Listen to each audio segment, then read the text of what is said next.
Hi, boys and girls. This is Ms. Kathy. I'm so happy you've joined me today for another story just for you. Chapter 10. The Detectives Tell the Story. Chris, please take another look around the inside of the yurt, Mr. Vargas asked. I want to make sure we don't forget anything. Sure, Dad, Chris said. Minutes later, Chris came out of the yurt carrying a small tennis shoe. Yo-Yo, is this yours? He grinned as he held up the shoe. I found it under the bed, full of rocks. Oh, my shoe and pretty rocks, Yo-Yo exclaimed. Thanks, Chris. As Mr. Vargas put the last suitcase into the car, John Perkins came up the path to their yurt. Hello, he said. Looks like you're leaving town. Mr. Vargas looked up. Oh, hello, John. Good to see you again. Chris and Maria looked at each other in surprise, then looked at John. Do you know our dad? Sure do, John answered with a smile. It's sort of hard not to bump into someone when they are staying right next to you. Mr. Vargas closed the back of the car. We've talked several times, he said. When I saw John's license plate, I was curious why someone would be so far away from home. He told me he was here doing some research on his great-grandfather, and that you kids were helping. They've been a big help, too, John exclaimed. You've got a couple of great detectives. I haven't had a chance to tell you what happened. He winked at Chris and Maria. It would be more exciting if we could show you. Oh, could we? Chris and Maria said together. Do we have time, Dad? Mr. Vargas looked at his watch and then at Mrs. Vargas. I think we have time to see what our two great detectives have discovered. Then follow me, Chris shouted. He led everyone down the road to the sandy path that went to the graveyard. Well, this is where it all started, Chris said when they reached the old graveyard. Maria and I found this place the first day we were here. Maria spoke up. It was all overgrown except for one grave, Charles Perkins's. That's what started the mystery. Someone was cleaning it up, but we didn't know who or why.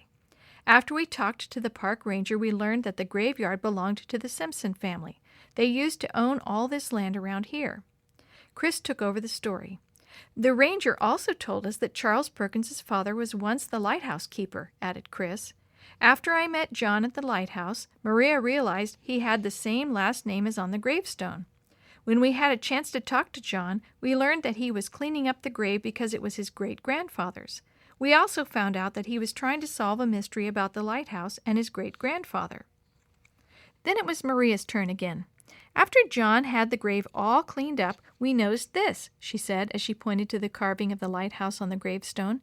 When I made a rubbing of it, we noticed this small X. Chris used a long pine needle to point to the faint X on the foundation. We thought that X might mark the spot for a treasure, he added, just like a real treasure map.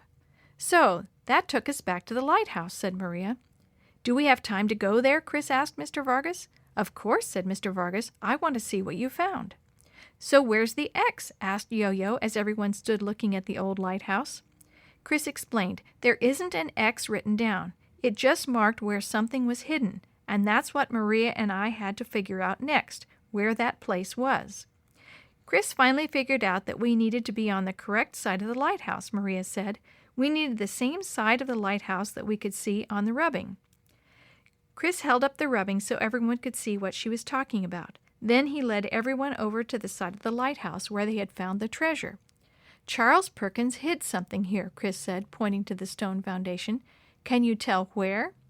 Mr. and Mrs. Vargas looked at each other, then shrugged their shoulders. I think you'd better show us, Chris, laughed Mr. Vargas. Otherwise, we could be here all day. Chris knelt down beside the foundation and carefully removed a small piece of rock. He hid his treasure back in this secret hiding place, he said. It stayed there in secret for almost 100 years. Then John told everyone about the old lunch pail and what was inside it, including the missing pages from the old diary that solved the mystery of his great-grandfather. When he finished talking, everyone was quiet for a moment, just thinking. Finally, Chris spoke, and that's the mystery of the abandoned lighthouse, brought to you by the great detectives, Chris and Maria. Everyone laughed. Well, detectives, said Mrs. Vargas, we've got a long trip ahead of us, so we'd better get going. Chris stood up and brushed the sand off his jeans. Bye, John. Thanks for helping to make our vacation really exciting. You're welcome, replied John. And Chris? Yes? Keep trusting. It's a good way to stay out of trouble. Chris grinned. I know. The story you've heard today is a chapter of The Shoebox Kids, Book 12, Mystery of the Abandoned Lighthouse, written by Suzanne Grant Perdue and Grant Perdue, edited and created by Jerry D. Thomas, and used with permission from the Pacific Press Publishing Association. If you're interested in any other books published by the Seventh-day Adventist Church, please visit AdventistBookCenter.com or call 1-800-765-6955.